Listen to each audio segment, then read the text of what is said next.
Welcome to the Arts Page. I'm Sandy Max. There is a patron saint of artists, and her name is Saint Catherine. She was a nun and an artist herself, a champion of the creative process. At St. Kate, the Arts Hotel, a play on the name St. Catherine, they provide a platform for artists to display their work to the Milwaukee community, from a lobby gallery, a black box theater, and installations and displays throughout the building. The inaugural artist in residence at the St. Kate is Jeff Zimpel.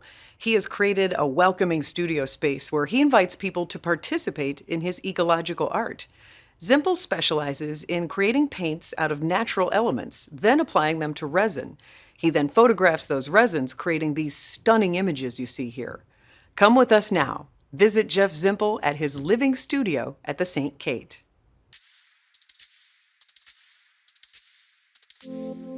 I tell people that working at St. Kate's a very dreamy environment. Walking into the lobby, the first thing you see is Big Piney. It looks like a driftwood horse, but it's more than that. And it encourages deeper looking and second looks and third looks. Around every corner there's art.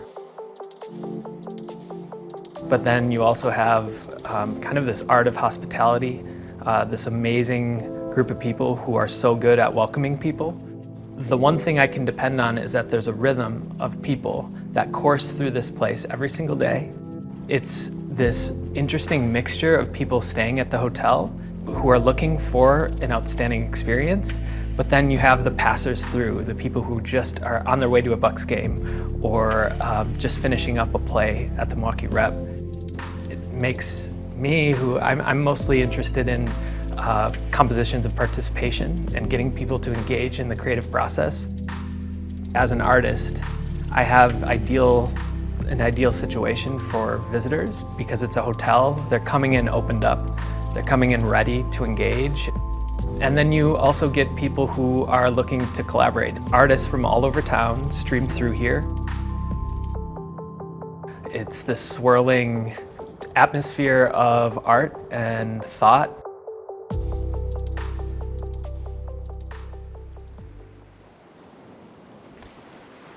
I grew up in Green Bay, but during the summers, my grandparents had a place up in northern Wisconsin, in a place called Forest County, more specifically outside of Crandon.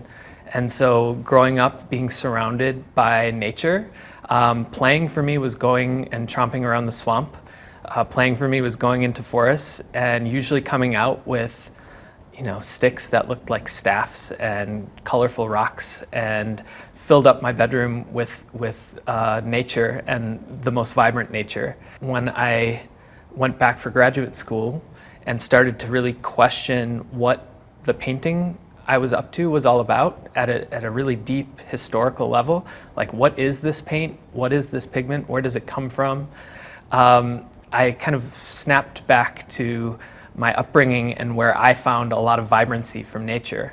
And so as I wrote my graduate thesis, I actually went back to where I grew up and would go down different logging roads, find some sort of earth color, and then go back and write a section of my thesis. And so it was this deep dive and an acknowledgement of nature and where kind of the stuff of art comes from. Studio Ecology is a year-long artist in residence where I'm working under the premise that the studio is alive. What happens to me as an artist? What happens to my daily practice if I just work under the maybe poetic premise that my materials, the space, the artifacts, it has some sort of agency, is alive? And so Studio Ecology is as much a mindset and meditation as it is the name of this studio and this project. Paint is a substance that allows us to best communicate our intentions, our feelings. It starts with color that comes from nature. Most of the color came from me, but over the course of my time here at St. Kate, I've received many gifts from people all over the world. What I do is encourage them to help me set it in motion. And so we take color off the wall, add it to the mortar and pestle, crush it and work it, until it's a fine powder. And then we get to wake it up with oil. We work that oil into the dust.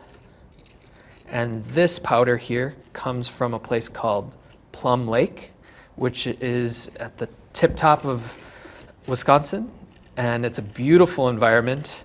What I've found is the healthier the environment, the healthier the ecosystem, the more color is just riding on the surface of stream beds, the surface of the forest floor, colors everywhere.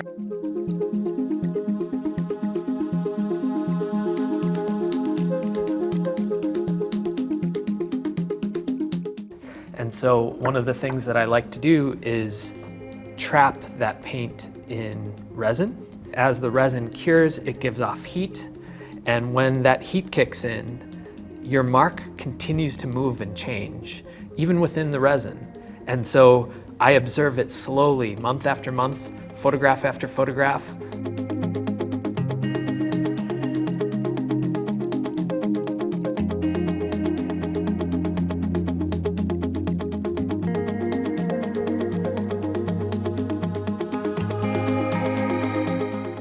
All of this is moving to a culmination of the residency with a one-day conference called the Living Studio.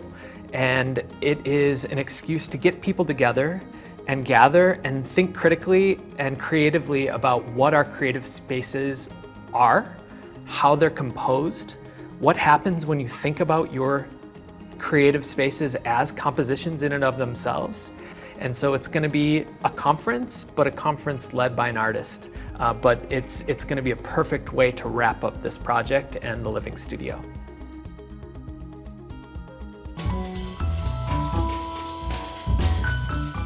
I'm Sandy Max. Thank you for watching. Please like and subscribe for more arts-related stories.